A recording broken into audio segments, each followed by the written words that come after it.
ኢትዮጵያን የሚያምሱ ሶስት አካላት አሉ። አንደኛው ጅሎች ናቸው። እስከ መቼ ነው እኛ በበለጭና በገለምሶ የሚገርም ጀዝባን ያወጣ ነው ጓደኞች? ስንት ክርክር በኋላ ደግሞ ገመዱ ከጋሪ ጋር የተያያዘ ነበር ይላል። ጥያቄ ብቻ ለመጠየቅ ፈልጋለሁ።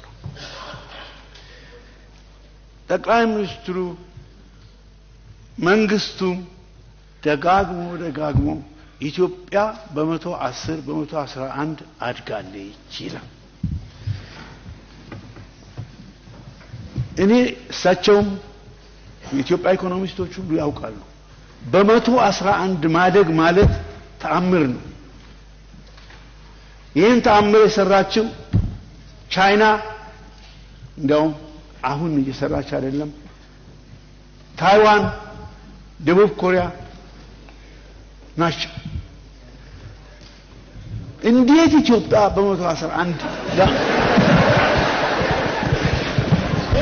ሁላችሁም እንደምታውቁት ለሁላችንም ሁለት አይን ተሰጥቶናል። ግን ቆም ብላችሁ ብታስቡ ሁለት አይን ለምን በፊት ለፊት ተሰጠን? አንደኛው አይን ከግንባራችን፣ አንደኛው አይን ከኋላ መሆን ነበረበት። ከፊትም ከኋላም እያየን መሄድ እንድንችል ማለት ነው። እግዚአብሔር ሁለት አድርጎ ሲያበቃ ሁለቱንም ፊት ለፊት ለምን አስቀመጠው ብለን መጠየቅ አስፈላጊ ነው። እንደ ኢትዮጵያ አይነት ሰራዊት አሁን ዓለም ላይ አለ ብዬ አላምንም። የኢትዮጵያ መከላከያ ሰራዊት በዓለም ላይ በጣም ተፈላጊ ሆነ። ሰው እኛ ጋር ወታደር ማሰልጠን ይፈልጋል፣ ኦፊሰር ማሰልጠን ይፈልጋል፣ ፓይለት ማሰልጠን ይፈልጋል፣ የምንድነው የከባድ መሳሪያ ምድብተኛ ማሰልጠን ይፈልጋል። የኛ ሰራዊት የግንባታ እሴት ይፈልጋል። ስለዚህ እኛ ሳንወድ በግድ እንትን ያደርጉናል፣ በቃ ይጋብዙናል፣ ኢንቫይት ያደርጉናል። ስለዚህ እኔ አሁን እንዳውም እንትን በስቶብኝ ተቸግሬያለሁ። እኛም ጋና እኛም ጋር እኛም ጋር እንነጋገር፣ እኛም ጋር እንደራደር፣ እኛም ጋር እንፈራረም የሚል በቃ ቁጥር የለው። ድሮ ተማሪ ሆነን ተረትና ምሳሌ መጽሐፍ ውስጥ የነበረ ነገር ነው የሚያስታውሰው። ሌባ ተይዞ ሰርቃል ተብሎ ይመረመራል። አልሰረኩም ብሎ ሲከራከር ከረመና መጨረሻ ላይ የሆነ ፈረስ የኔ ያልሆነ ፈረስ ወስጃለሁ ይላል። ኧረ የለም ይሄ ብቻ አይደለም ይሉታል።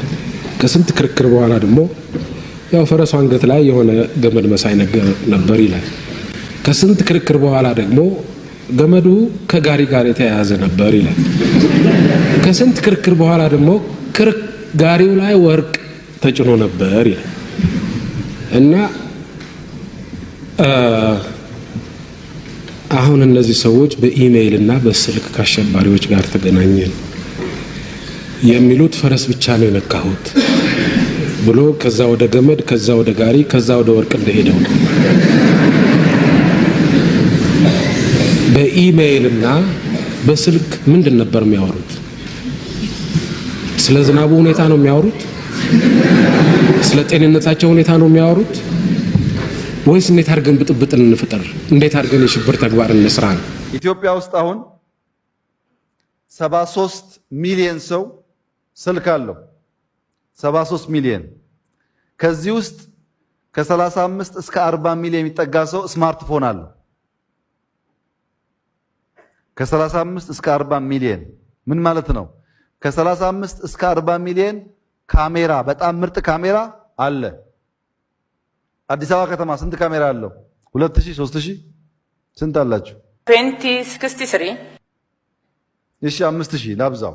ግን 40 ሚሊዮን ካሜራ ባክኗል። እኔም የግሌን አንተም የግልን እሱም የግሉን ስለሆነ መንገድ ኢራ የሚሰራው ስለሚያስጠላኝ የራሴ ሃይዌይ ሰርቼ ነው መኪና የሚነዳው እንጂ የእናንተ መንገድ አልጠቀምም ማለት ነው። ኦር ይሄ በቧንቧ ውስጥ የሚመጣ ውሃ አልፈልግም፣ ከጓሮ ውሃን ቆፍሬ የራሴን ውሃ ጠጣለሁ ማለት ነው። ኦር የህዳሴ ግብጽ ጭቅጭቅ ያለበት ኢነርጂ አልፈልግም፣ የራሴን ኢነርጂ አምርቼ ለቤት ይጠቀማለሁ ማለት ነው። ከዚሁ ጋር ተያይዞ መንግስት ሀገርን ሊያፈርስ እየሰራ ነው። መንግስት ኢትዮጵያን አንድ ማድረግ ሳይሆን ኢትዮጵያን ሊያፈርስ ነው የሚሰራው የሚል ጥያቄ የተነሳው በጥያቄ ደረጃ የተከበረ ጥያቄ ነው። ግን የዓመቱ ምርጥ ቀልድ አድርጌ ነው የምወስደው።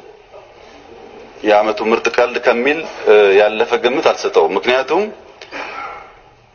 ኢትዮጵያ እንዳትፈርስ መንግስታችን የከፈለውን መስዋዕትነት ዓለም የሚያውቀው ነው። ይሄ ምክር ቤት ዘንግቶት ቢሆንም ድፍን የኢትዮጵያ ሕዝብ የሚያውቀው ነው።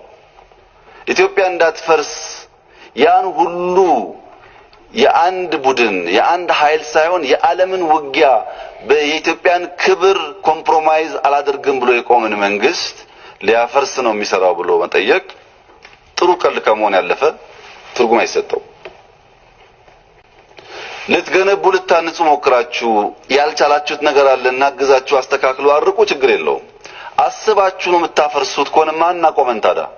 እኛ አገር ለማፍረስ የምንሰራ ከሆነ ማን ነው አገር ሊከላከል የሚያቆመን ኃይል? መለስ ዜናዊ ስታገል ነው በእድሜ ህይወቴን ያሳለፍኩት። መለስ ዜናዊ ግን በብሔራዊ ጥቅም ላይ የሚደራደር ሰውም አልነበረም፣ የሚጠረጠርም ሰው አልነበረም። እውነቴን ነው የምናገረው። በምንም መመዘኛ መለስ ዜናዊ አብይ አህመድን ያህል መጥፎ ሰው አይደለም። አብይ አህመድ ይሄ ነው፣ ኢቪል ነው፣ ሰይጣን ነው፣ ክፉ ነው፣ የመጨረሻ ክፉ ነው። መለስ ከነችግሩም ቢሆን የሊደርሺፕ ኳሊቲ አለው። ይሄን ለምንድን ነው የምንክደው? የሚያሳዝነኝ ነገር ቢኖር ሰላም ማጣታችን ነው። But of course, the most lamentable thing in this is that something I regret very much, that we did not have peace. አያቶቼ ሰላም አልነበራቸውም።